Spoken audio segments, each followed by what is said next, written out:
Пък е поставен Ангел Рахов, който сега греши и дава възможност на Венцислав Христов да напредне. Влиза вече в наказателното поле. Христов удари 1-0 за Берое. Хубаво, Венцислав Христов изобщо нямаше шанс. Контратака за Берое. Извеждаш пас зад гърба на защитата и това е 2-0 за Берое. Георги Андонов бележи и спази обещанието да...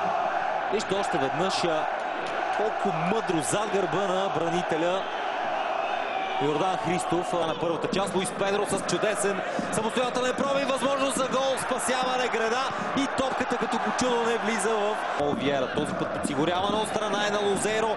Подаване избива Караджов.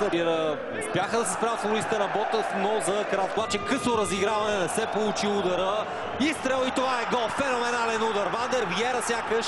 И при този хлъзгав терен ударите са наистина много важна част, при която подаването беше отправено към Вандер и по-скоро на една линия. Дава възможност за Мартис да стреля, прави го.